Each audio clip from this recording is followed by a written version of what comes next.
بسم اللہ الرحمن الرحیم۔ امت مسلمہ کی سب سے بڑی خوش قسمت یہ ہے کہ اس کو قرآن مجید جیسی عظیم الشان کتاب سے نوازا گیا ہے۔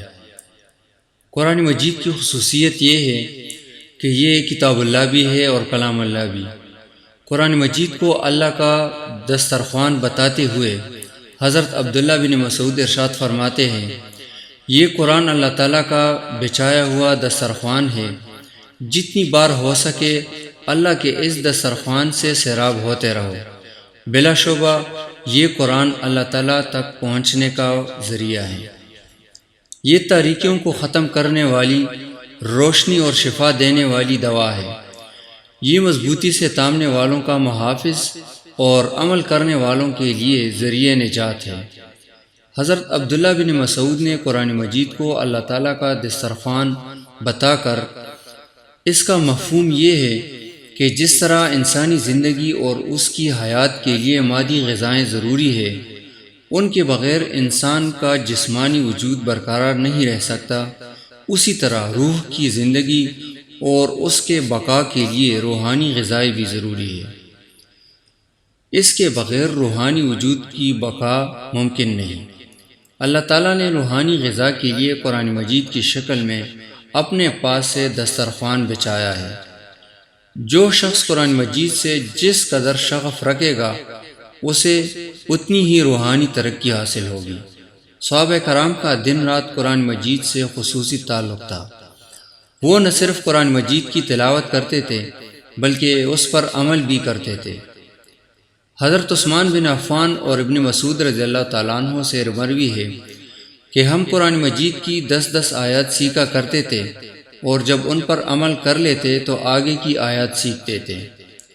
حضرت عمر فاروق رضی اللہ تعالیٰ عنہ کا دور خلافت تھا۔ آپ کو یہ اطلاع ملی کہ ملک شام کے لشکر میں حفاظ کرام کی تعداد 300 سے بڑھ گئی ہے۔ تو اس اطلاع کے بعد آپ نے امیر لشکر حضرت ابو موسیٰ اشعری کو خط لکھ کر ان کا وظیفہ بڑھانے اور انہیں اطراف و اکناف میں قرآن سکھانے پر مأمور کرنے کا حکم نامہ جاری فرمایا، اور ساتھ ہی اس خط میں حفاظ کرام کے لیے چند قیمتی نصیحتیں بھی لکھ کر روانہ فرمائی۔ ان نصیحتوں میں آپ نے فرمایا، السلام علیکم، اما بعد، یہ قرآن تمہارے لیے باعث اجر، سبب شرف و عزت و آخرت میں کام آنے والا ذخیرہ ہے، اس لیے تم اس کے پیچھے چلو، اپنی خواہشات کو قربان کر کے اس پر عمل کرو، قرآن تمہارے پیچھے نہ چلے، یعنی قرآن کو اپنی خواہشات کے تابع نہ بنانا، کیونکہ قرآن جس کے پیچھے چلے گا تو اسے گدی کے بل گرا دے گا، پھر اسے آگ میں پھینک دے گا، اور جو قرآن کے پیچھے چلے گا قرآن اسے جنت الفردوس میں لے جائے گا۔ تم اس بات کی پوری کوشش کرو کہ قرآن تمہارا سفارشی بنے اور تم سے جھگڑا نہ کرے، کیونکہ قرآن جس کی سفارش کرے گا وہ جنت میں داخل ہوگا، اور جس سے قرآن جھگڑا کرے گا وہ آگ میں داخل ہوگا۔ اور یہ جان لو کہ قرآن ہدایت کا چشمہ اور علم کی رونق ہے، اور یہ رحمان کے پاس آنے والے سب سے آخری کتاب ہے۔ اس کے ذریعے سے اللہ تعالیٰ اندھی آنکھوں کو، بہرے کانوں کو اور پردے پڑے ہوئے دلوں کو کھولتے ہیں۔ قرآن کریم کی اس اہمیت اور فضیلت کے بعد اب قرآن کے حقوق بھی سنتے چلیں۔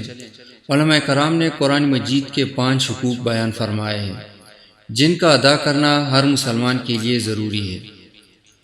ان میں سے پہلا حق قرآن پر ایمان لانا، یعنی اس بات پر ایمان لانا کہ واقعی یہ اللہ کی طرف سے بواسطہ جبریل علیہ السلام حضرت محمد صلی اللہ علیہ وسلم پر نازل ہوا اور تحریف و تبدیلی سے پاک ہے۔ اس کی حفاظت کا ذمہ اللہ نے خود لیا ہے۔ اس میں جو کچھ ہے وہ سب کا سب سچ اور حق ہے۔ دوسرا حق قرآن کی تلاوت کرنا، یعنی قرآن کو پڑھنا جو باعث ثواب بھی ہے اور قرآن کا ہم پر حق بھی ہے۔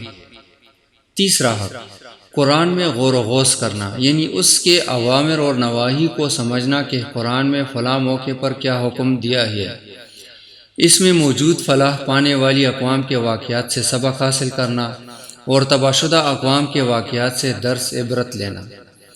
چوتھا حق احکام قرآن پر عمل کرنا یعنی قرآن کریم میں جو کچھ ہے اس پر عمل کرنا، قرآن کی تبلیغ، تحفیظ اور تنفیذ یعنی اس کی اشاعت و حفاظت، اور سماج اور معاشرے میں اس کے نفاذ کی ہر ممکن کوشش کرنا۔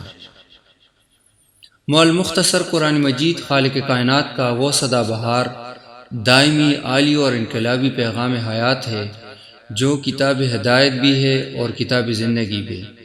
اللہ تعالیٰ اس کتاب کی وجہ سے کچھ قوموں کو بلندی عطا کرتا ہے اور کچھ قوموں کو پستی میں دھکیل دیتا ہے۔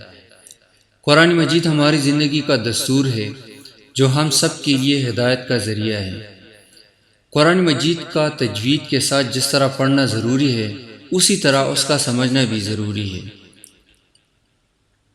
اللہ تعالیٰ ہمیں قرآن کو سمجھنے اور ان پر عمل کرنے کی توفیق عطا فرمائے، آمین۔ مزید اسلامی ویڈیوز کے لیے ہمارے یوٹیوب چینل نصیحت کو سبسکرائب کریں اور بیل آئیکن پر کلک کریں۔